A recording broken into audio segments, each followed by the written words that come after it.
CM Manohar Lal ने कहा कि किसानों की सबसे ज्यादा फसलों का एमएसपी पर खरीद हरियाणा में हो रही है। साथ ही उन्होंने कहा कि हरियाणा में देश भर में सबसे ज्यादा गन्ने का भाव दिया जा रहा है।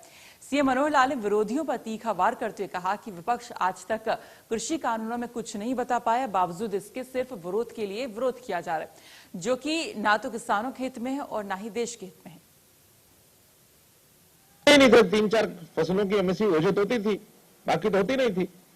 धान की हो गई, गेहूं की हो गई और गन्ने की हो गई।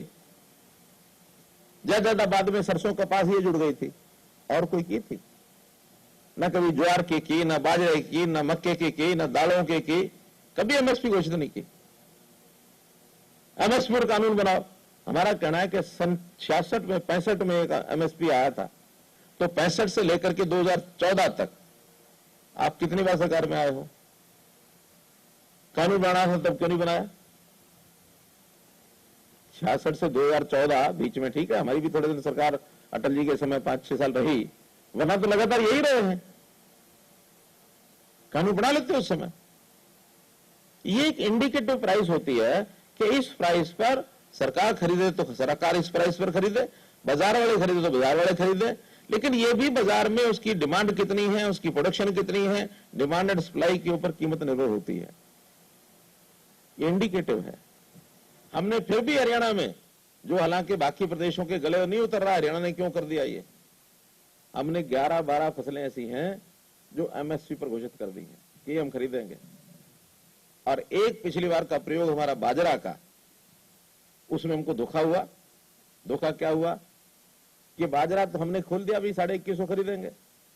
हमारे बाजरे के अलावा राजस्थान सारा कूद पड़ा, स्मगलिंग करके बाजरा ले आया। 2 लाख मीट्रिक टन बाहर से आया है। और हो सकता है कुछ थोड़ा बहुत ये बठिंडा का एरिया और ये फाजिलाबाद और फाजिलका का पंजाब का भी घुसाया हो, क्योंकि बाजरा थोड़ा बहुत उधर भी होता है। तो ये बाजरे की कीमत हम अपने प्रदेश के लोगों को देंगे।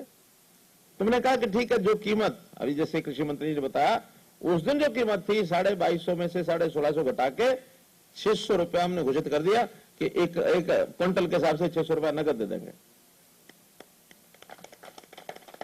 अब कम से कम जो सस्ता लेकर के अंदर भर के व्यापारी बैठा है, वो तो नहीं बेचेगा।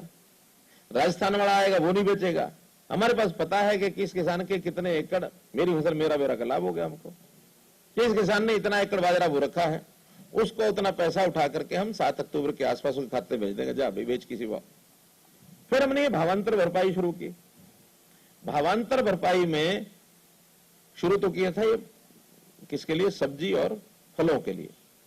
क्योंकि बहुत अवसर ऐसे आते हैं जब सब्जी बहुत ज्यादा हो जाती है और वो मंडी में बेचने ले जाता, वो सड़कों पर फेंक देता है, टमाटर फेंक देता है, आलू फेंक देता है, प्याज फेंक देता है, गल जाते हैं पड़े। हमने कहा नहीं, खाने की चीज है, फेंको नहीं।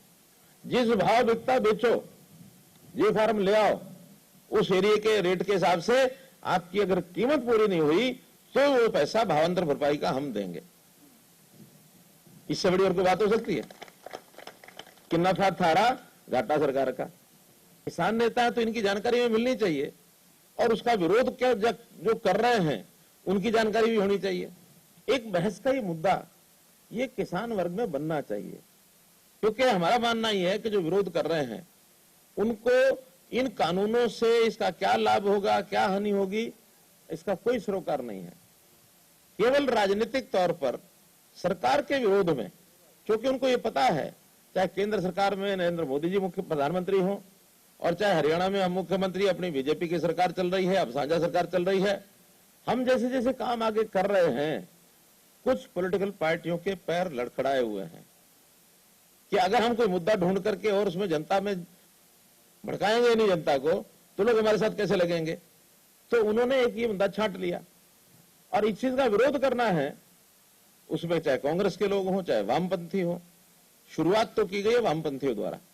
अब चूंकि वामपंथियों का नेतृत्व इतना तो है नहीं कि भी जनता में सरकार बना लेंगे। अब इसमें तवे पर रोटियां सेकना चाहती है कांग्रेस कि भाई इसको भड़का दो, समर्थन, आंदोलन को समर्थन, ये समर्थन, वो समर्थन, और बीच बीच में वो सहायता भी करते हैं, उनके लोग भी भेजते हैं।